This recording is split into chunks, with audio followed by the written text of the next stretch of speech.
आलिम साहब। जी फरमाइए। आलिम साहब को भेज दीजिए, घर पे 8-10 मेहमान आए हुए हैं। सबको अपने दुरूद पाक दुरुस्त करने हैं। अच्छा जी। घर में नबी की शान में 2-4 नात कलाम भी पेश कर देना। चलिए जरा, मेहमान बेसब्री से इंतजार कर रहे हैं आपका। ठीक है, मैं आता हूँ। इधर आइए।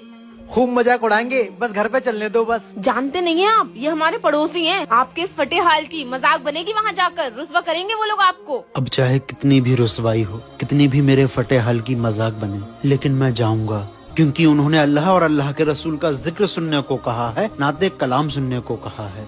तुम मेरे दूसरे कपड़े निकाल दो, ये गंदे हो गए हैं। उड़वाओ अपना मजाक, निकाल कर दे रही हूँ। कुर्ते सारे फटे हुए हैं आपके।